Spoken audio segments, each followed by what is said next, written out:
মণ্ডলে শপত গ্ৰহণ কৰিছিলে যে অসমত থকা প্ৰতিটো জাতি জনগোষ্ঠীৰ সমবিকাশ সমমৰ্যাদা তেখেতলোকে দিব। এতিয়া আমি চৰকাৰী ঘৰৰ ৰজাঘৰীয়া মানুহক প্ৰশ্ন কৰিব বিচাৰিছো, শপতটো আপোনালোকে ঠিকেই ল'লে, সংবিধানৰ প্ৰস্তাৱনাৰ সন্মান আপোনালোকে ঠিকেই জনালে, ৰাইজে আপোনালোকক ভোট দি জিকাই ঠিকেই পঠালে, কিন্তু আপোনালোকে খেনুক দেখি ৰন্ধা বঢ়া, খেনিক দেখি দুৱাৰ পৰা নীতি ল'লে। কাৰোবাক যদি আগুৱাই আনিছে, কাৰোবাক দেখি আপোনালোকে দুৱাৰখন মাৰি দিছে। আৰু সেই যে আপোনালোকৰ যি বৈষম্যতা আৰু আপোনালোকৰ যি স্বৈৰাচাৰিতা আৰু আপোনালোকে যি এটা অন্যায়, সেই অন্যায়ৰ বিৰুদ্ধে আমি ইয়াত সমবেত হৈছো। আমাৰ উদ্দেশ্য এইটো নহয় যে কাৰোবাক ওফৰাই কাৰোবাক বহাম আৰু কাৰোবাক তৈল মৰ্দন কৰি আমি আগবাঢ়ি গুচি যাম, তেনেকুৱা ধৰণৰ চিন্তা চৰ্চাই আমি ইয়াত সমবেত হোৱা নাই।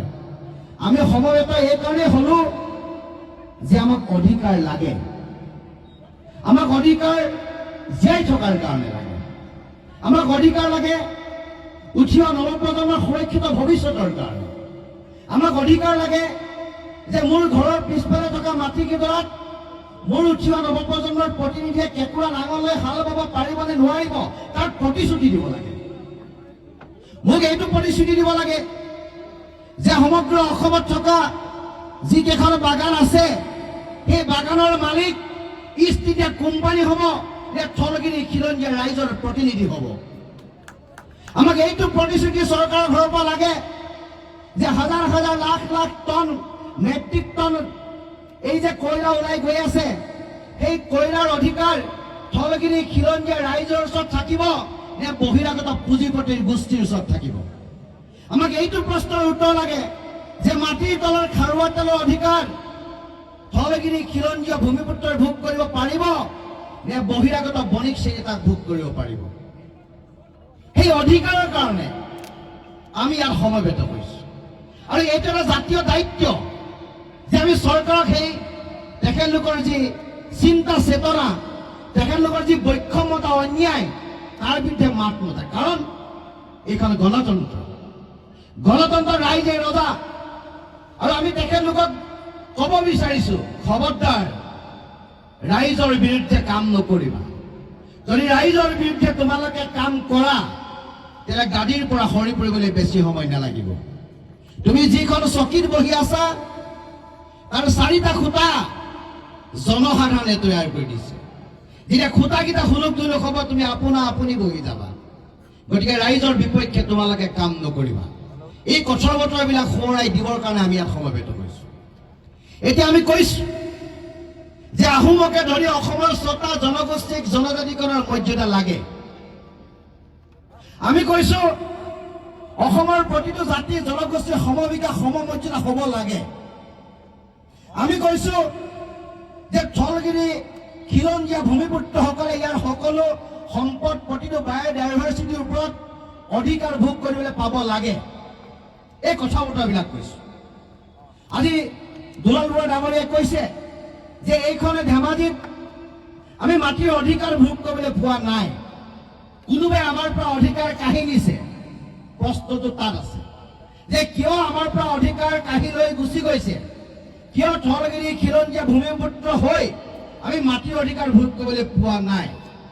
এই যি বিড়ম্বনা, এইটো কেৱল আহোম জনগোষ্ঠীৰ বিড়ম্বনা নহয়, এই বিড়ম্বনা অসমত বসবাস কৰা প্ৰতিটো জাতি জনগোষ্ঠীৰ বিড়ম্বনা।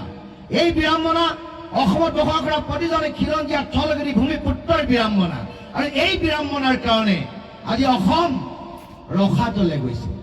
আজি মুখ্যমন্ত্ৰী ডাঙৰীয়াই সিদিনা এটা কথা ক'লে, এইবাৰ চেন্সাছত হেনো 38% বাংলাদেশীয়ে স্থান পাব। তথ্যটো ভুলো নহয়, মুখ্যমন্ত্ৰীয়ে নিজেই কথাবিলাক কৈছে। যদি তথ্যটো শুদ্ধ হয়, তেতিয়াহ'লে থলগিৰি খিলঞ্জীয়া ৰাইজক বচাবৰ কাৰণে আপোনাৰ পদক্ষেপ কি, আপোনাৰ বাস্তৱসন্মত দৃষ্টিভংগী কি? চৰকাৰে কৈছিল যে আমি থলগিৰি খিলঞ্জীয়া ৰাইজৰ হকে কাম কৰিম, জাতি মাটি ভেটি আমি ৰক্ষা কৰিম। যে আপুনি এইটো ক'লে যে 38% লোকপিয়লত বহিৰাগত বাংলাদেশীয়ে স্থান পাব। আপুনি কোনখন মুখেৰে ক'ব যে মই থলগিৰি খিলঞ্জীয়া ৰাইজৰ পক্ষত থাকি কাম কৰিছো? যদি আপুনি ঠলগিৰি খিলঞ্জীয়া ৰাইজৰ পক্ষত থাকি কাম কৰিছে, তেতিয়াহ'লে 38% বহিৰাগত মানুহে কেনেকে আমাৰ চেন্সাছৰ স্থান পাব?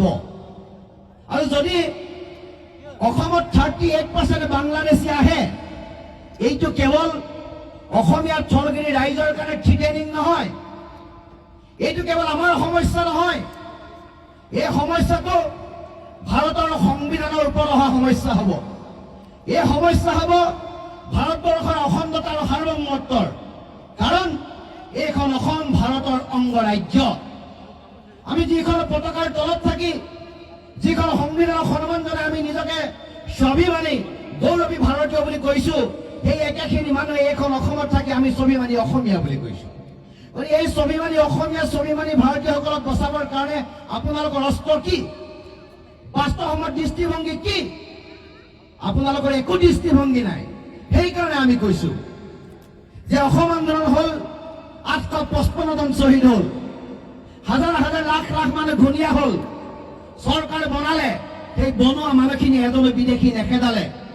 আনে নেলাগে তেখেতলোকে এখনো নাগৰিক প্ৰত্যাৱৰ্তন চুক্তি বাংলাদেশৰ দেশৰ লগত স্বাক্ষৰ নকৰিলে। যদি নাগৰিক প্ৰত্যাৱৰ্তন চুক্তি তোমালোকে বাংলাদেশৰ লগত স্বাক্ষৰ নকৰিলে, কেন্দ্ৰীয় চৰকাৰক হেঁচা প্ৰয়োগ কৰি, বিদেশী কেনেকে যাব, কেনেকে অসম বিদেশী মুক্ত হ'ব? এই কথা বতৰাবিলাক আছে। এই বাস্তৱধৰ্মী কথা বতৰাবিলাকৰ মাজত অসমীয়া জাতিটো দুদুল্যমান অৱস্থাত আছে। আমি সেইকাৰণে কৈছো যে অসমৰ 6টা জনগোষ্ঠীক জনজাতিকৰণৰ মাধ্যমেৰে অসম আৰু অসমীয়াৰ সুৰক্ষিত ভৱিষ্যতটো সুনিশ্চিত কৰক। ই এটা চাইণ্টিফিক সলিউশ্যন, ই এটা সাংবিধানিক সলিউশ্যন, ই এটা ৰাজনৈতিক সলিউশ্যন। আৰু চৰকাৰে জানে, চৰকাৰৰ ইণ্টেলেকচুৱেল, চৰকাৰৰ ব্যুৰ'ক্ৰেচি সকলোৱে জানে যে অসমৰ 6টা জনগোষ্ঠীক জনজাতিকৰণ প্ৰদান কৰিলেই অসমখন সুৰক্ষিত হৈ থাকিব। অসমৰ মাটি, পানী, বায়ু, বায়'ডাইভাৰ্চিটি সকলো ওপৰত ঠলগিৰি খিলঞ্জীয়া ৰাইজৰ অধিকাৰ থাকিব। সেই কথা চৰকাৰে জানে, ব্যুৰ'ক্ৰেচিয়ে জানে, চৰকাৰী ইণ্টেলেকচুৱেলে জানে, কিন্তু কৰা নাই। কিয় নকৰে? কিয় কৰিব বিচৰা নাই? সেই নাই কাৰণে ইয়ালৈ আহিছো। এটা কাৰণেই বিচৰা নাই। প্ৰথম কথা, এই যে আমি কলো ঠলগিৰি খিলঞ্জীয়া ভূমিপুত্ৰৰ ওপৰত আমাক অধিকাৰ লাগে, সম্পদৰ ওপৰত যিটো অধিকাৰ, এই অধিকাৰ যাতে ঠলগিৰি খিলঞ্জীয়া ৰাইজে ভোগ কৰিব নোৱাৰে, বহিৰাগত বণিক গোষ্ঠীয়ে যাতে ভোগ কৰিব পাৰিব, তাৰ কাৰণে 6টা জনগোষ্ঠীক জনজাতিকৰণ প্ৰদান কৰা নাই। এই যে আমি কলো মোৰ কাষত থকা লাখ লাখ বিঘা বাগানৰ মালিক ইষ্ট ইণ্ডিয়া কোম্পানী আজিৰ তাৰিখতো হৈ আছে, তাৰ মালিক যাতে এই ঠলগিৰি খিলঞ্জীয়া ভূমিপুত্ৰ হ'ব নোৱাৰে, তাৰ কাৰণে জনজাতিকৰণ প্ৰদান কৰা নাই। এই যে মোৰ ঘৰৰ চোতালৰ মূৰত যি খাৰুৱা তেলৰ ভাণ্ডাৰ আছে, সেই ভাণ্ডাৰটো অবৈধ লুণ্ঠন কৰি যাতে দিল্লীয়ে লৈ যাব পাৰিব, তাৰ কাৰণে 6টা জনগোষ্ঠীক জনজাতিকৰণ প্ৰদান কৰা নাই। এই যে লাখ লাখ বিঘা মাটিৰ ওপৰত ঠলগিৰি খিলঞ্জীয়া ৰাইজৰ অধিকাৰ নাই, সেইকাৰণে আদানী আম্বানীকে প্ৰৱেশ কৰি ৰামদেৱক লাখ লাখ বিঘা মাটি প্ৰদান কৰিছে, আৰু তাৰ অধিকাৰ যাতে ঠলগিৰি খিলঞ্জীয়া ওচৰত থাকিব নোৱাৰে, তাৰ কাৰণে 6টা জনগোষ্ঠীক জনজাতিকৰণৰ মৰ্যাদা প্ৰদান কৰা নাই। সেইকাৰণে আমি কৈছো যে চৰকাৰ খিলঞ্জীয়া পক্ষত আছা, এই চৰকাৰ পুঁজিপতি বনিয়াৰ পকেটত আছা। যদি খিলঞ্জীয়াৰ পক্ষত আছা, এতিয়া তোমালোকৰ সতি সন্ততিবিলাকক ৰক্ষা কৰা, বচোৱা, অসমত স্বাভিমানৰ জীয়াই থকাৰ পৰিৱেশ ৰচনা কৰা। আৰু যদি বিদেশী বনিয়াৰ যদি তোমালোকে পকেটত আছা, তেতিয়া তোমালোকে মুকলি মনেৰে কৈ দিয়া যে আমি ঠলগিৰি খিলঞ্জীয়া ৰাইজৰ ভোটেৰে আমি চৰকাৰ বনোৱা নাই, আমি ঠলগিৰি খিলঞ্জীয়া ৰাইজৰ ভোট আমাক নালাগে, ভূমি অধিকাৰ